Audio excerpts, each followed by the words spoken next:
অবশেষে বাংলাদেশের প্রধানমন্ত্রী শেখ হাসিনা বাধ্য হলেন পদত্যাগ করতে। আজকে দুপুর ১ ঘটিকার সময় এবং ১ ঘটিকা ১.৫ ঘটিকার সময় তিনি পদত্যাগপত্র বাংলাদেশের রাষ্ট্রপতির হাতে তুলে দিয়েছে। যে বাংলাদেশের প্রধানমন্ত্রী শেখ হাসিনা পদত্যাগ করলেন কী কারণে?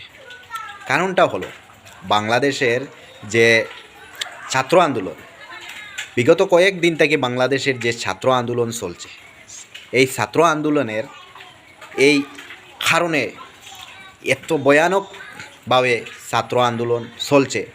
আর এই ছাত্র আন্দোলনের কারণে যে প্রধানমন্ত্রী পদত্যাগ করতে বাধ্য হয়েছে এবং বাংলাদেশের প্রধানমন্ত্রী পদত্যাগ করে তিনিও দেশ ছাড়তে বাধ্য হলেন।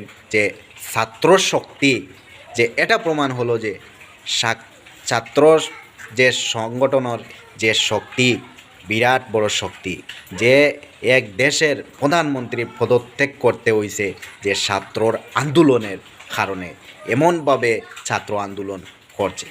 তো যাই হোক, বাংলাদেশের মতো একটা সেলিব্রিটি দেশ থাকার কারণে এবং বাংলাদেশের সকল মানুষ পুরা সেলিব্রিটি, তারা প্রত্যেকে রাজনীতি জানে এবং মানুষে আন্দোলন জানে, প্রত্যেককে সোশ্যাল মিডিয়াত আয়া মাতিতে পারে, প্রত্যেকে সোশ্যাল মিডিয়ার অ্যাক্টিভ থাকে। এটা দেশ হলো বাংলাদেশ, একমাত্র দেশ হলো বাংলাদেশ।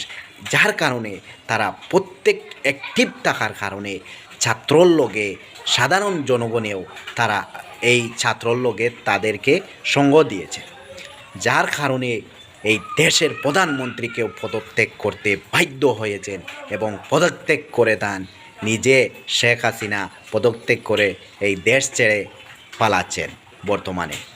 তো বর্তমান বাংলাদেশের প্রধানমন্ত্রী ছাড়া দেশ চলছে এবং বর্তমান সেনাপ্রধানের হাতে এই দেশটা আছে। কিছুদিনের মধ্যে এই দেশ থাকবে। তো যাই হোক, আমি ভারত থেকে বলছি এবং বাংলাদেশ শান্ত শৃঙ্খলাভাবে চলুক, এটাই আমরা কামনা করি। তবে একটা জিনিস আমরা ভারতের মানুষে এই বাংলাদেশের এই ঘটনাকে কেন্দ্র করে আমরা একটা জিনিস বুঝতে লাগবো এবং জানতে লাগবো যে আমাদের দেশের যদি এইরকম কোনো আন্দোলন হতো তাহলে কোনো ক্ষমতা হইল না অনেক প্রধানমন্ত্রীর পদত্যাগ করার।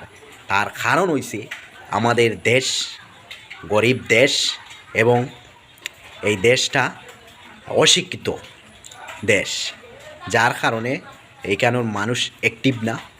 এখানের রাজা প্রজা যারা মন্ত্রী মিনিস্টার আছে এরাই রাজা।